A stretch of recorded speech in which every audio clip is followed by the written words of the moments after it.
Pemandangan alat berat yang lebih dari satu dekade atau nyaris 15 tahun menghiasi langit Masjidil Haram akhirnya bersih pada Ramadan tahun ini. Kren-kren yang dipasang untuk membantu perluasan Masjidil Haram telah diturunkan. Dilansir Saudi Gazette, turunnya kren-kren tersebut menandakan proyek perluasan Masjidil Haram telah mendekati selesai. Menurut laporan terbaru, proyek tersebut telah rampung 95%. Penasihat Komite Nasional Haji dan Umrah di Federasi Kamar Dagang Saudi, Sa'ad Al-Qurashi, mengatakan bahwa semua derek dan kren di Masjidil Haram telah dicabut sejak kedatangan gelombang besar jamaah umrah di bulan Ramadan ini. Kerjasama antara semua otoritas terkait turut mendukung kelancaran keluar masuk jamaah haji setelah menuntaskan ibadah haji, katanya seperti yang dikutip dari Ashar Al-Awsat, Kamis, tanggal 27 Maret tahun 2025.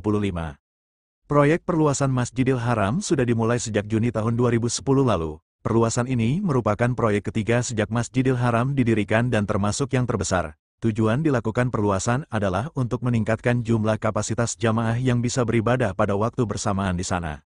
Semula Masjidil Haram mampu menampung sekitar 670.000 jamaah. Setelah adanya perluasan ketiga ini, diharapkan jumlah yang dapat ditampung bisa mencapai lebih dari 1,28 juta jamaah sekaligus.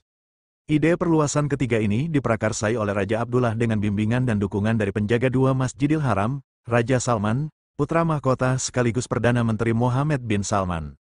Proyek perluasan ini juga bagian dari upaya kepemimpinan Arab Saudi untuk menyediakan layanan terbaik bagi para tamu Allah dan memastikan kenyamanan mereka saat menjalankan ibadah. Perluasan ini dimulai dari 200 meter dari pusat Ka'bah hingga 684 meter keluar. Area yang terkena perluasan terdiri dari bangunan utama yang menampung beberapa ruang salat, selain jembatan selatan yang menghubungkannya dengan bangunan mataf, dan jembatan utara yang memfasilitasi arus jamaah. Luas bangunan yang diperluas adalah 1.564 juta meter persegi, di mana sebelumnya luasnya hanya 414.000 meter persegi.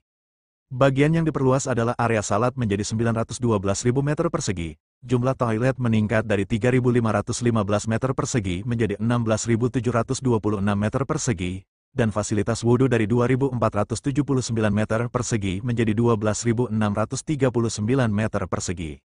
Bukan hanya dari luas bangunan, fasilitas seperti sistem pendingin juga ditambah, dari yang semula hanya terdiri 39.000 ton pendingin, kini menjadi 199.000 ton pendinginan. Bangunan perluasan didesain menggabungkan teknologi modern dan gaya Islam, mulai dari kubah bergerak dan tetap, pintu kaca mewah dan jendela yang dihiasi dengan ratusan kristal, dan kisi-kisi logam berhias, masrabiyah, yang mencerminkan arsitektur Islam. Dinding bangunan Masjidil Haram juga dihiasi dengan prasasti Al-Quran yang membentang seluas 2.700 meter persegi.